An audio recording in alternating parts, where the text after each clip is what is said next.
เรื่องพรหมจรรย์นี้พวกเราทั้งหลายก็คงอาจจะได้ยินและก็ได้ฟังและก็ได้เรียนศึกษามาโดยตลอดว่าพรหมจรรย์วันนี้ก็ได้ขอยักเสนอแนะว่าคำว่าพรหมจรรย์นี้เป็นชื่อศาสนาพระพุทธเจ้าอยู่ในพระไตรปิฎกไปอยู่ใน5 เล่มของพระอาจารย์พุทธทาส5 เล่มออกจากพระโอษฐ์ของพระผู้มีพระภาคพรหมจรรย์นี่จะใส่หลายกว่าคำว่าศาสนาพระพุทธเจ้าใส่น้อยเดียวส่วนพรหมจรรย์ธรรมวินัยใส่หลายที่สุดอยู่ในพระไตรปิฎกที่พระพุทธเจ้าสอนเอาไว้เอามาเข้าใจความหมายคำว่าพรหมจรรย์พรหมจรรย์กับตัวศาสนาเป็นสิ่งที่เดียวกันก่อนที่พระพุทธเจ้าจะปรินิพพานรับขันธปรินิพพานนั้นพระพุทธเจ้าได้อธิบายและเทศนาให้กับพระอานนท์เถระพระอานนท์เถระนี้เป็นผู้พระอุปถากเป็นผู้รับใช้ของพระพุทธเจ้าพรหมจรรย์พระอานนท์มีความคิดกังวลใจเรื่องศาสนาเรื่องว่าพระพุทธเจ้าจับขันธปรินิพพานแล้วไผจะเป็นตัวแทนเป็นประมุขเป็นประธานของพุทธศาสนาพระพุทธเจ้ามูความคิดของพระอานนท์ก็เลยตัดไปว่าอานนท์ความคิดนี่มีแก้พวกฐานทั้งหลายว่าธรรมวินัยเห็นบ่ธรรมวินัยนี่คือเป็นตัวศาสนาพระพุทธเจ้าจะบ่ได้ใช้คำว่าศาสนาแต่พระพุทธเจ้าก็ว่าธรรมและวินัยเข้าใจเนาะธรรมและวินัยพระพุทธเจ้าบอกว่าอานนท์ความคิดมีแก่พวกเจ้าอย่างนี้ว่าธรรมวินัยของพวกเขามีพระศาสดาล่วงลับดับขันไปเสียแล้วพวกเราก็มีพระศาสดาดังนี้อานนท์พวกท่านจะคิดอย่างนั้นอานนท์ธรรมก็ดีวินัยก็ดีเห็นบ่ธรรมก็ดีวินัยก็ดีที่เฮาแสดงแล้วบัญญัติแล้วแก้พวกท่านทั้งหลายธรรมและวินัยนั้นจะเป็นศาสดาของพวกท่านทั้งหลายโดยการล่วงดับขันไปแห่งเฮาอานนท์ในการบันนี้ก็ดีในการล่วงดับขันไปแห่งเฮาก็ดีไผก็ตามจักต้องมีตนเป็นประทีปมีตนเป็นสรณะบ่เอาสิ่งอื่นเป็นสรณะมีธรรมเป็นประทีปมีธรรมเป็นสรณะอย่าเอาสิ่งอื่นเป็นสรณะเห็นบ่อันนี้คือพระสูตรที่บ่งบอกถึงว่าศาสนาคือตัวพรหมจรรย์พรหมจรรย์คือการประพฤติปฏิบัติคืออยู่ในว่าพรหมจริยจักรคือการประพฤติพรหมจรรย์การประพฤติพรหมจรรย์นั้นก็หมายถึงว่าน้อมจิตน้อมใจเฮานี้ไปประพฤติหลักธรรมมวลต่างๆในแง่ประเด็นต่างๆที่พระผู้มีพระภาคเจ้าสอนเอาไว้มาใช้ในชีวิตกิจประจำวันเพื่อให้ชีวิตมีระบบสังคมมีระเบียบใช้ชีวิตอย่างมีคุณภาพใช้ชีวิตอย่างมีความปลอดภัยอยู่ในสังคมคือการปฏิบัติพรหมจรรย์ก็คือการปฏิบัติศาสนานั่นเองคือเราเป็นในฐานะที่เป็นพุทธศาสนานิกชนคือเป็นมรรคานุขาเดินตามมรรคของพระผู้มีพระภาคก็คือการปฏิบัติพรหมจรรย์ในทางพระพุทธศาสนาคือธรรมและวินัยคือหรือพรหมจรรย์จะเป็นชาวคริสต์เขาก็ปฏิบัติตามคำสอนของพระเยซูคริสต์จะเป็นชาวมุสลิมอิสลามเขาก็ปฏิบัติตามคำสอนของพระเจ้าเขาคืออัลลอฮ์มุฮัมมัดเรานี่เป็นต้นนี่เราเป็นชาวพุทธนี่เรามาศึกษาเรื่องว่าพรหมจรรย์วันนี้พระพุทธเจ้าเพิ่นบอกว่าพรหมจรรย์นี่อยู่ในพระไตรปิฎกไปอ่านอยู่ที่5 เล่มจากพระโอษฐ์ของอาจารย์พุทธทาสที่เขียนเอาไว้พรหมจรรย์นี่แบ่งออกเป็น2ระบบใหญ่ๆคือระบบของผู้ที่เป็นเสขะกับอเสขะคือผู้ที่สำหรับผู้ที่ถึงที่สุดแห่งทุกข์แล้วเรียกว่าอเสขะคือบุคคลที่บ่ได้ศึกษาบ่จำเป็นต้องได้ศึกษาแล้วคือบรรลุธรรมแล้วมีพรหมจรรย์คือมีตัวศาสนามีพรหมจรรย์อยู่จบแล้วมีกิจที่ควรทำอันอื่นบ่มีแล้วนี่คือระบบที่1วันนี้ระบบที่2คือพระเสขะคือต้องในการศึกษาต้องในศึกษาพระพุทธเจ้าบอกว่าภิกษุทั้งหลายภิกษุเหล่าใดเป็นเสขะบอกเสขะคือเป็นผู้ที่จำเป็นต้องในศึกษามีประสงค์แห่งใจอันบรรลุและพัฒนาอยู่ซึ่งทำอันเกษมยักโยคะ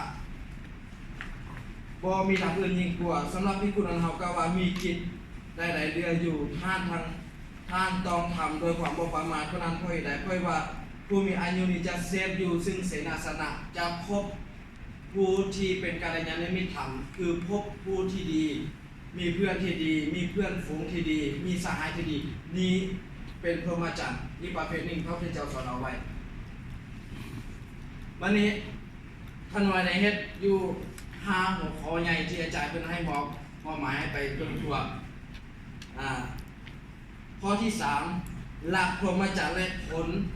ของการได้รับพรหมจรรย์เฮามาเข้าใจว่าธรรมะข้อใดที่เป็นพรหมจรรย์พรหมจรรย์คืออันใดคือคุณว่ามาของเราคือตัวศาสนาอยู่ในทัศนะอยู่ในมุมมองของพระพุทธเจ้านี่พระพุทธเจ้าจะสอนเรื่องเหตุและธรรมที่เป็นเหตุและธรรมทั้งหลายที่เกิดมาจากเหตุทุกสิ่งทุกอย่างบ่แม่นเกิดขึ้นลอยๆแต่เกิดขึ้นสภาวะอาศัยซึ่งกันและกันเกิดขึ้นอันนี้ก็เช่นเดียวกันการประพฤติพรหมจรรย์นี้ก็ย่อมจะได้พระอานิสงส์จากการประพฤติพรหมจรรย์วันนี้เราทั้งหลายมาเข้าใจกันว่าพรหมจรรย์มีภิกขุองค์หนึ่งไปถามพระพุทธเจ้าชื่อว่าภิกขุมหาฤทธิ์ถามว่าข้าแด่พระผู้มีพระภาคคำว่าพรหมจรรย์นี้อันว่าพรหมจรรย์นี้มีความหมายอย่างไรขน้อยพระพุทธเจ้าบอกว่าดูก่อนภิกขุพรหมจรรย์นี้หรือศาสนาตัวศาสนานี้คืออริยอัตถังคิกรรมะอริยะแปลว่าประเสริฐอัตถังแปลว่าแปดหรือว่าการปฏิบัติกันคือหนทางอันประเสริฐแปดประการนี้เองคือตัวพรหมจรรย์คือตัวศาสนาวันนี้มักมีองค์แปดนี่เฮาทั้งหลายคงจะฮู้เพราะว่าอยู่ในปี3นี่คงจะได้ฮู้ได้เข้าใจกันข้าน้อยอยากเสนออยากอธิบายเพิ่มเติมเพื่อเพิ่มพูนทรัพย์ปัญญาของบรรดาพวกท่านทั้งหลายที่เป็นสมณะอริยมรรคมีองค์8เรียกว่า The Noble Eightfold Path หนทางอันประเสริฐ8ประการมีสัมมาทิฏฐิสัมมาสังกัปโปสัมมาวาจาสัมมากัมมันโตสัมมาอาชีโวสัมมาวายามะสัมมาสติสัมมาสมาธิอันดับที่8สัมมาสมาธิวันนี้คือหลายแท้มักมีองค์8พระพุทธเจ้าอธิบายไว้ย่างละเอียดละออเลยธรรมะของพระพุทธเจ้านี่งดงามในเบื้องต้นท่ามกลางในที่สุดสอนนับตั้งแต่เทวดามารพรหมจนฮอดวันนี้พวกญาจบวันนี้พวกคนขอทานซ้อนหมดเพื่อจะให้มวลมนุษย์นี่หลุดพ้นจากความทุกข์ทางใจเมนโจ unhappiness คือความทุกข์ทางใจจะสอนแบบไหนมีมักมีองค์8มีอยู่8ประการอยู่ใน8ประการนั้นพระศาสดาบอกว่าสัมมาทิฏฐิสัมมาสังกัปโปความเห็นที่ถูกต้อง2ความดำริหรือนึกคิดที่ถูกต้อง2ข้อทับอิฐมีสงเคราะห์ในส่วนปัญญาเท่ากับปัญญา3ข้อถัดมานี่สัมมาวาจาสัมมากัมมันตาสัมมาอาชีโวการเราจะสอบการทำงานสอบการเรียนชีวิตสอบนี่เป็นศีลสงเคราะห์ในส่วนศีล3ข้อสุดท้ายเขามักมีองค์8สัมมาวายามะสัมมาสติสัมมาสมาธิความภาคเพียรที่ถูกต้องการระลึกที่ถูกต้องความตั้งใจมั่นที่ถูกต้อง3ข้อสุดท้ายเขามักมีองค์8นี่สงเคราะห์ในส่วนสมาธิ8ย่อลงเหลืออยู่3คือ2ข้อทำผิดเป็นปัญญาจะเอาปัญญาขึ้นก่อนอยู่ในพุทธศาสนานี่พระพุทธเจ้าให้ใช้ปัญญาขึ้นก่อนถ้ามีศรัทธาแต่ขาดปัญญานี่อันตรายพระพุทธเจ้าบอกว่าถ้ามีปัญญาคือมีสัมมาทิฏฐิธรรมทั้งหลายทั้งปวงนี่ถ้ามีปัญญาธรรมอันอื่นจะคอยถูกต้องคอยมีมาถ้ามีความเห็นที่ถูกต้องความนึกคิดก็จะถูกต้องถ้านึกคิดถูกต้องการนอกจากจะถูกต้องตามมาจนพอสัมมาสมาธิความตั้งใจมั่นที่ถูกต้องวันนี้8ข้อย่อลงที่3วันนี้3ข้อนี่พระพุทธเจ้าก็ย่อลงอีกครั้งใหม่คือย่อเหลืออยู่2คือสมถะและวิปัสสนา สมาธินี่เฮาทั้งหลายเคยได้ยินและวิปัสสนาเฮาทั้งหลายก็เคยได้ยินแต่มันเป็นภาษาบาลีสมาธิแปลว่าความสงบนิ่งในขณะที่เรานั่งสมาธิความสงบนิ่งจิตบ่ฟุ้งซ่านจิตบ่เลื่อนลอยไปทางอื่นคือสงบพระพุทธเจ้าเฮียคำศัพท์เนี่ยว่าสมาธิวันนี้วิปัสสนาเนี่ยวิปัสสนาวิแปลว่าแจ้งปัสสนาแปลว่าเห็นวิปัสสนาการเห็นแจ้งหูแจ้งสมถะความสงบวิปัสสนาการหูแจ้งหูแจ้งต่อกฎเกณฑ์สภาวะธรรมชาติทั้งหลายทั้งปวงนี่ว่ามันเกิดขึ้นตั้งอยู่และดับไปบ่เที่ยงแท้แน่นอนล้วนแล้วอยู่ภายใต้กฎลักษณะ3ประการคืออนิจจังทุกขังอนัตตาอนิจจังบ่เที่ยงทุกขังแตกสลายเป็นทุกข์อนัตตาบ่มีตัวตนล้วนแล้วแต่การเห็นว่าโลกนี้สภาวะธรรมชาตินี้เป็นของเปลี่ยนแปลงอยู่ตลอดเวลานี่คือวิปัสสนาการเห็นบัดนี้2ข้อนี่ก็ย่อลงพระพุทธเจ้าย่อลงเหลืออยู่1มรรควิธีเรียกว่าอานาปานสติหรือเฮาทั้งหลายพากันปฏิบัติเรื่อยๆคือนั่งสมาธิการพัฒนานั่งสมาธิอะไรเรียกว่าอานาปานสติอยู่กับปัจจุบันขณะหรือกายคตาสติการอยู่กับปัจจุบันขณะอยู่กับกายเอาสติมาอยู่กับกายในขณะที่พวกเราทั้งหลายเพชรเวียกจะเป็นอาจารย์สอนจะเป็นพ่อแม่จะเป็นนักเรียนนักศึกษานักบวชก็ตามแต่ถ้าเราเอาจิตมาอยู่กับปัจจุบันเราจะปฏิบัติหน้าที่ของตนอย่างสมบูรณ์และเวียกงานนั้นก็จะประสบผลสำเร็จบ่ขาดตกบกพร่องเจ้าอาวาสมาเวียกให้ไปเฮ็ดตามหน้าที่ของเราจะเป็นเวียกที่สมบูรณ์แบบเห็นบอกคือเราการปฏิบัติธรรมคืออยู่กับปัจจุบันเราจะเห็นแล้วว่าคำสอน8ประการนี่เขาปฏิบัติอานาปานสติหรือปฏิบัติหน้าที่ของตนเองอย่างดีที่สุดที่เขาจะปฏิบัติซ้ำกับเขาว่าเขาปฏิบัติมักมีองค์8บริบูรณ์ไปด้วยเพราะฉะนั้นพระพุทธเจ้าบอกว่าการนั่งสมาธิการอบรมจิตใจนี่เป็นสิ่งที่สำคัญที่สุดสำคัญที่สุดพระพุทธเจ้าบอกว่าอย่างใจนี่เป็นใหญ่ใจนี่เป็นหัวหน้าสำเร็จแล้วแต่ใจเห็นบอกเพราะฉะนั้นการปฏิบัติธรรมในทางพระพุทธศาสนานี่เริ่มจากการปฏิบัติทางใจมรรควิธีต่างๆนี่จะเป็นมรรคมีองค์8ธรรมปฏิบัติต่างๆจะเป็นอิทธิบาสีอิสิหปะรวมทั้งหมดนี่มัวอยู่ที่จิตใจของเขาการปฏิบัติทางกายก็ปฏิบัติอยู่ที่ใจถ้าใจมันบ่คิดการกระทำจะบ่ไปเพราะฉะนั้นใจนี่ใจของเขานี่เป็นตัวบงการเพราะฉะนั้นพระเจ้าบอกว่าการปฏิบัติทางใจจึงสำคัญที่สุดอันนี้แหละคือตัวพรหมจรรย์ถ้าว่าตัวพรหมจรรย์ตัวศาสนาคืออะไรคืออริยมรรคมีองค์8และพระเจ้าก็บอกว่าที่สุดของพรหมจรรย์คืออันใดที่สุดของตัวศาสนานี่คือการปฏิบัติพรหมจรรย์เพราะจะบอกว่าความสิ้นไปแห่งราคะความสิ้นไปแห่งโทสะความสิ้นไปแห่งโมหะราคะความกำหนัดพอใจในรูปเสียงกลิ่นรสผลิตภัณฑ์ธรรมารมณ์มีความกำหนัดโทสะความโกรธโมหะความหลงที่สุดของพรหมจรรย์ที่สุดของตัวศาสนานี่ก็คือสิ้นราคะ3ประการนี้คืออกุศลมูลอันนี้พระพุทธเจ้าบอกว่าเป็นตัวศาสนาคือหรือพรหมจรรย์คืออริยมรรคมีองค์8และพระพุทธเจ้าตัดเองโยกสูตร1ตัดกับจุนทะเขาอาจจะเห็นข้อมูลพระพุทธเจ้าบอกว่าจุนทะธรรมที่เขาแสดงแล้วมีจิตใจด้วยความเมตตาแต่เอื้อเฟื้อแก้พวกท่านทั้งหลายแล้วธรรมนั้นเป็นอย่างไรเนาะ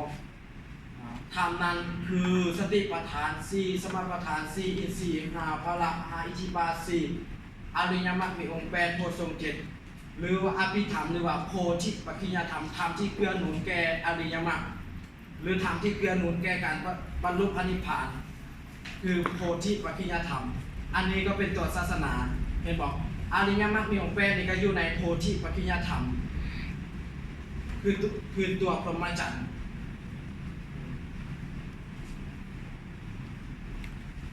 สติปัฏฐาน4สามปัฏฐาน4คือความภาคเพียร1อยู่4ประการ1สังวรประธานเพียรละวัง2ปหานประธานเพียรทำลายอกุศลที่มันเกิดขึ้น3ภาวนาประธานเพียรบำเพ็ญเพียรพัฒนาจิตใจของตนเองตัวที่4คืออนุรักษณประธานคือเพียรตามรักษาสิ่งที่ผู้สอนที่เรารักษาไว้อันนี้โพธิปัจจยธรรมมีอยู่37ประการ37ประการนั้นคือเป็นอภิธรรมของพระพุทธเจ้าหรือเป็นโพธิปัจจยธรรมเอาสมาไปอ่านเรื่อง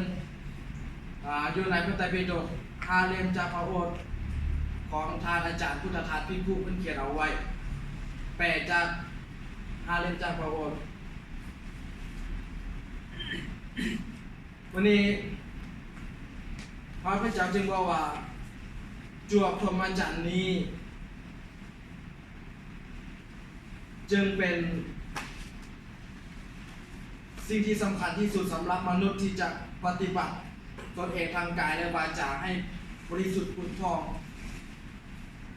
เราทั้งหลายก็ควรเข้าใจว่าพรหมจรรย์ก็คือศาสนาก็คือจวบพรหมจรรย์พระศาสดาจึงบอกว่าให้พวกเราทั้งหลายนี้ภิกขุณีอุบาสกและอุบาสิกาบริษัท4มาศึกษามาเงี่ยงหูฟังมาตั้งจิตเพื่อจะมูลทั่วถึงซึ่งธรรมที่พระผู้มีพระภาคเจ้าแสดงแล้วคือตัวพรหมจรรย์เพื่อจะให้ชีวิตของเรานี้ปราศจากโพยภัยปราศจากสิ่งที่เป็นอกุศลถ้าภิกขุณีอุบาสกอุบาสิกาใดปฏิบัติพรหมจรรย์ของเรานี้ชีวิตก็จะมีความสุขจะบ่มีความโศกเศร้าความรำพันความทุกข์กายความทุกข์ใจหรือความขับแค้นใจบ่มีเพราะว่าเฮามีที่พึ่งอันแท้จริงมีที่พึ่งอันเกษมมีที่พึ่งอันเป็นสรณะอันนี้คือการปฏิบัติพรหมจรรย์วันนี้จุดมุ่งหมายของการปฏิบัติพรหมจรรย์นี่คืออะไรคือเราทั้งหลายนี่เป็นนักศึกษาก็ตามเป็นทหารตำรวจเป็นพ่อค้าสาวขายโดยเฉพาะเป็นสมณะเป็นนักบวชจุดเป้าหมายของเขาคืออะไรณปัจจุบันนี้จุดเป้าหมายหน้าที่ของเขาปัจจุบันนี้ก็คือเป็นนักบวชการศึกษานี่ทางโลกเขาวางไว้เขาวางไว้ว่า the four pillars of educational system การศึกษาแบบ4 ระดับ4 เสาคำการศึกษาโลกนี้จะได้พัฒนาไปหรือว่าพัฒนาเบิ่งอยู่ใน4 ลักษณะเขาบอกว่า 1. learning to know เรียนเพื่อรู้คือเอาเรียนทั้งหลายเนี่ยจะเรียนคอมพิวเตอร์เรียนภาษาอังกฤษหรือเรียนธรรมะปัญญาเรียนอะไรก็ตามแต่เรียนเพื่อรู้ 2. หลังจากเรียนเพื่อรู้แล้ว learning to do เรียนเพื่อปฏิบัติเอาสิ่งที่เราเรียนมานั้นประพฤติปฏิบัติอย่างเช่นเราเป็นไปเรียนภาษาอังกฤษมาเราเป็นครูสอนภาษาอังกฤษเราจะเป็นต้องเรียนไปแล้วก็ต้องปฏิบัติเอานำมาใช้นำเอาสิ่งที่เราเรียนนั้นมาประพฤติปฏิบัติคือเราเรียนธรรมะนี่คือการเรียนภาษาธรรมะเขาว่าปริญญาคือทฤษฎีปฏิบัติคือลงมือปฏิบัติถ้าเราเรียนในทฤษฎีเรียนแต่อยู่ในตัวอักษรหนังสือมันก็เป็นส่วนหนึ่งของผลักดันให้เรารู้ทำแต่บ่แม่น 100% ถ้าเราเมื่อใดที่เราบ่นำเอาทฤษฎีนั้นไปปฏิบัติเขาจึงบอกว่า learning to know 2. learning to do เนี่ยเพื่อปฏิบัติตัวที่3เขาว่าต้อง learning to live together เรียนเพื่ออยู่ร่วมกันโดยสันติอยู่ในโลกมนุษย์ของพวกเรานี่บ่แม่นเพียงแต่ว่าเฮาเป็นตัวศูนย์กลางโลกแต่เฮาอยู่นำหลายชนชั้นหลายวรรณะหลายศาสนาหลายระบบหลายนิกายหลายวัฒนธรรมที่แตกต่างกันไปแต่เฮาเรียนแบบใดเพื่อจะดำรงชีวิตนี้อยู่ร่วมกันแบบสันติสุขบ่มีการโจมตีกันบ่มีการทะเลาะเบาะแวงวิวาทตีกันบ่ทิ่มแทงกันโดยห้องปราบบ่เถียงกันด้วยทฤษฎีหรือด้วยความเห็นของตนเองเพิ่นจะบอกว่า learning to live together ข้อที่3วันนี้ข้อสุดท้ายคือเป็นเป้าหมายคือ learning to be ทุกคนเนี่ยต้องมีเป้าหมายถ้าเราบ่มีเป้าหมายนี่เป็นไปบ่ได้เขาจะใช้ชีวิตแบบบ่มีเป้าหมายจะสัตว์เสพประเด็นจอดมันจะไปไสก็ไปโลกเขาต้องตั้งเป้าหมายคือภาครัฐของพวกเขาคือการระบบการเมืองคือกันเขาตั้งเป้าหมาย5 year plans ระบบแผน5 ปีข้างหน้าประเทศชาติของเขาจะเป็นแบบนี้5 ปีข้างหน้าประเทศเราปี2020จะให้ลุกพ้นออกจากประเทศด้อยพัฒนาต้องวางแบบแผนนี่คือการตั้งเป้าหมายของตนเองคือนักศึกษาอยู่ของพวกเราทั้งหลายนี่คือกันก็คือการตั้งเป้าหมายนี่เป็นสิ่งที่สำคัญที่สุดมาในเสริมจริงเรื่องการปฏิบัติธรรมด้วยกันวันนี้เป้าหมายของพรหมจรรย์เป้าหมายของการปฏิบัติศาสนานี่คืออันใดเป้าหมายสูงสุดมีภิกขุมีสมณพราหมณ์ปริภาสกเกลักษีรัตอื่นไปถามพระพุทธเจ้าไปถามว่าธรรมทั้งหลายทั้งปวงนี่สัพเพธัมมานี่มีอันใดเป็นที่ยั่งลงมีอันใดเป็นที่สุดคือปริโยสานะมีอันใดเป็นที่สุดของพรหมจรรย์นี้พรหมจรรย์คือคำว่าก้าวมันการประพฤติของเขาอยู่ในศาสนามีอันใดเป็นที่สุดพระศาสดาก็บอกว่าธรรมทั้งหลายทั้งปวงนี้มีอมตะเป็นที่ยั่งลงมีนิพพานเป็นที่สิ้นสุดของการปฏิบัติศาสนานี้การปฏิบัติพรหมจรรย์หรือตัวศาสนาพุทธของเขาคือมีนิพพานเป้าหมายเป็นยุทธศาสตร์ยาวนานเลยคือนิพพานแต่เป้าหมายอยู่ในระยะสั้นระยะปัจจุบันนี้คือจะให้ชีวิตของเขานี่จะให้ชีวิตเรานี่เข้าใจอันใดสิ่งที่ควรเฮ็ดและอันใดบ่ควรเฮ็ด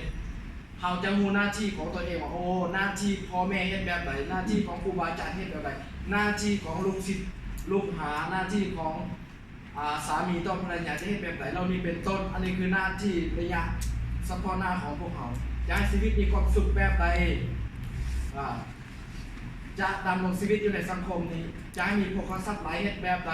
จะมีคาถาบอกอากาศะเรานี่เป็นต้นอันนี้คือหน้าที่หรือเป้าหมายเฉพาะหน้าของพวกเขายุทธศาสตร์ยาวนานของพระพุทธศาสนานี่คือนิพพานเป็นที่สุดผลของการเป้าหมายของการปฏิบัติศาสนาคือพรหมจรรย์คือนิพพานคำว่านิพพานนี่เราทั้งหลายเคยได้ยินกันนิพพานะปัจจโยโหติ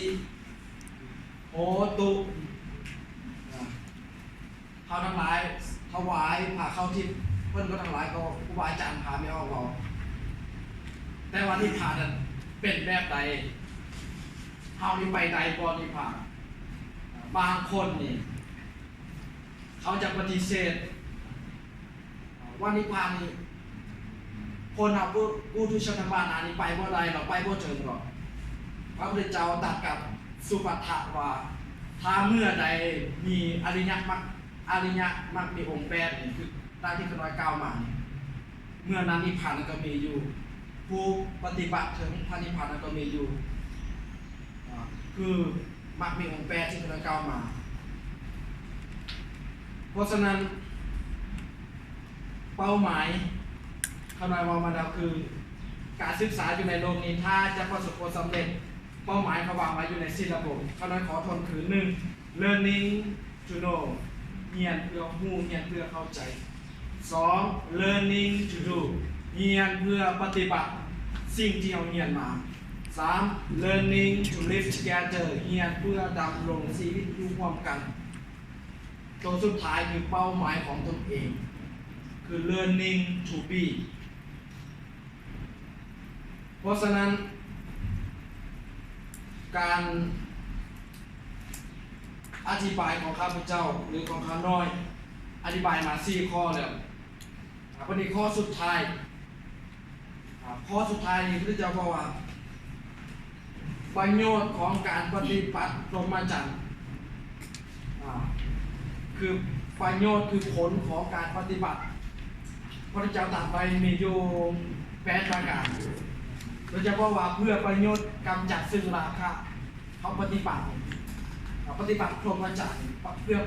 กำจัดราคะความกำหนัดเพื่อถอนอนุสัยเป็นความสิ้นเคยของเขาอนุสัยพระเจ้าตรัสว่ามานะความถือตัวอาทิมานะอาติมานะทัพพะแปลว่าหัวดื้ออาตินิปาตะการสำคัญมาตนเองบ่ดีอันนี้ก็เป็นอนุสัยโอ้ค่อยเรียนภาษาอังกฤษนี่บ่ได้ดอกค่อยอายุแก่แล้วค่อยเรียนธรรมะนี่บ่เข้าใจก่อนค่อยเรียนคอมพิวเตอร์นี่บ่เข้าใจหรอกอันนี้ก็เป็นมานะคือการเป็นอนุสัยแปลว่าสิ่งที่นอนเนื่องแห่งจิตที่เป็นฝ่ายอกุศลคือสิ่งที่บ่ดีวันนี้เราพาเปลี่ยนเป็นอย่างมาสร้างอุปนิสัยคือสร้างในสิ่งที่ดีให้แก่ชีวิตของตนเองคือเราต้องทำเฮ็ดใดต้องเฮ็ดใดคือมีสันทะมีอิทธิปาสีคือปาฐานสิ่งที่ผลักดันให้เขาประสบผลสำเร็จมีอยู่4ประการก็คือมีจัดอยู่ในโพธิปัจจยธรรมนั่นเองหนึ่งในนั้นคือมีอิทธิปาสีมีสันทะความพอใจในสิ่งที่เขาเฮ็ดวิริยะความภาคเพียรลงมือประพฤติปฏิบัติจิตใจจดจ่อตามต่อสิ่งที่เขาเห็นวิมังสาการแก้ไขปัญหาสิ่งนั้นด้วยปัญญาของเขาด้วยปัญญาให้บอกบทสนการปฏิบัติพรหมจรรย์นี่มีอยู่37ประการ37ข้อในนั้นแบ่งอธิบายรายละเอียดไป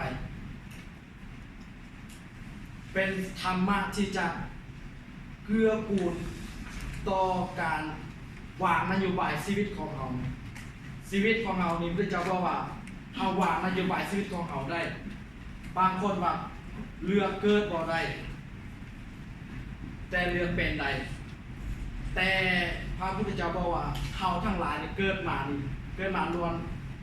จากกรรม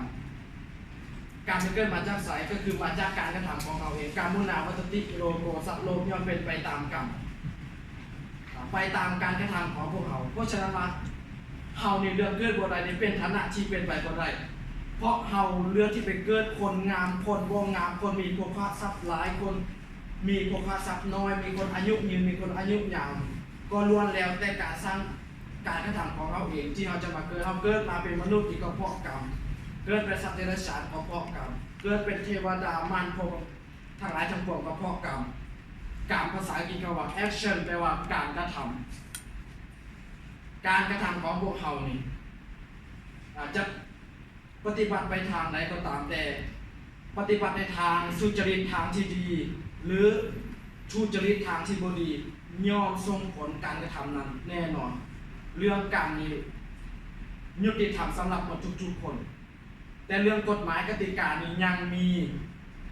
มีคนเจ้าคนคอยลูกเจ้าหลานนายกฎหมายกฎระเบียบยังมีแบบนี้ยังบ่ 100% แต่กฎแห่งกรรมนี้เสมอภาคต่อทุกคนรวยเฮ็ดดีก็ได้ดีคนชั่วเฮ็ดดีก็ได้ดีคนดีเฮ็ดชั่วก็ย่อมได้ชั่วผู้ใดเฮ็ดกรรมใดก็ย่อมได้รับผลของการกระทำนั้นบ่ได้จำแนกส่วนสันวรรณะใดๆเรื่องการกระทำของเรานี่พระพุทธเจ้าบอกว่ามีอยู่จะส่งผลอยู่ใน3ระดับ1จิตธรรมการส่งผลในปัจจุบันทันทีถ้าบ่เช่นนั้นในอุปชฌะคือในเวลาต่อมา 3ในอปริญญาญะคือในเวลาต่อมาอีกคือสัมปริญญาภพการกระทำของเรานี่เราทั้งหลายปฏิบัติจะส่งผลอยู่ใน3ระดับ3เป้าหมายที่มันจะส่งผลบางเที่ยวโอ้ยเราเรียนหนังสือทำก็ตั้งใจปฏิบัติทำอยู่ทำก็ตั้งใจเฮ็ดดีอยู่แต่ชีวิตของเราเป็นยังมันจะมีอัตคัดขัดสนชีวิตโบเฟื่องฟูชีวิตจมอยู่ในวังวนแห่งความทุกข์บางเชื่อกรรมเก่าที่เขาสร้างมานั้นมันยังโบหมดกรรมที่ดีเขาสร้างปัจจุบันนี้มันก็ยังรอคิวที่จะไปแทนที่เพราะกรรมเก่าของเขานั้นเพราะฉะนั้นการอธิบายของข้าน้อยเกี่ยวกับการประพฤติพรหมจรรย์เรียกว่าพรหมจริยัญจะข้าน้อยก็อธิบายมาและท้ายสุดนี้ข้าน้อยขอให้บรรดาเพื่อนสัทธมิกด้วยกัน ผู้ใดที่มีความกังขาเครือบแคลงในจิตในใจมีคำถามที่จะถามในสิ่งที่กำลังอธิบายมานี้ถ้ามีสิ่งไหนที่จะถามข้าน้อยขออาราธนานิมนต์ถามอยู่ในภายใต้2เงื่อนไขถ้าข้าน้อยตอบแต่ข้าน้อยจะตอบถ้าข้าน้อยตอบอะไรข้าน้อยจะเอาคำถามนี้ไปให้พระอาจารย์ประจำภาควิชาธรรมะบรรยายของเขาตอบขออาราธนานิมนต์ถามข้าน้อยสนทนากันหน่อยเนาะเวลาเดี๋ยวอาจารย์มีประเด็น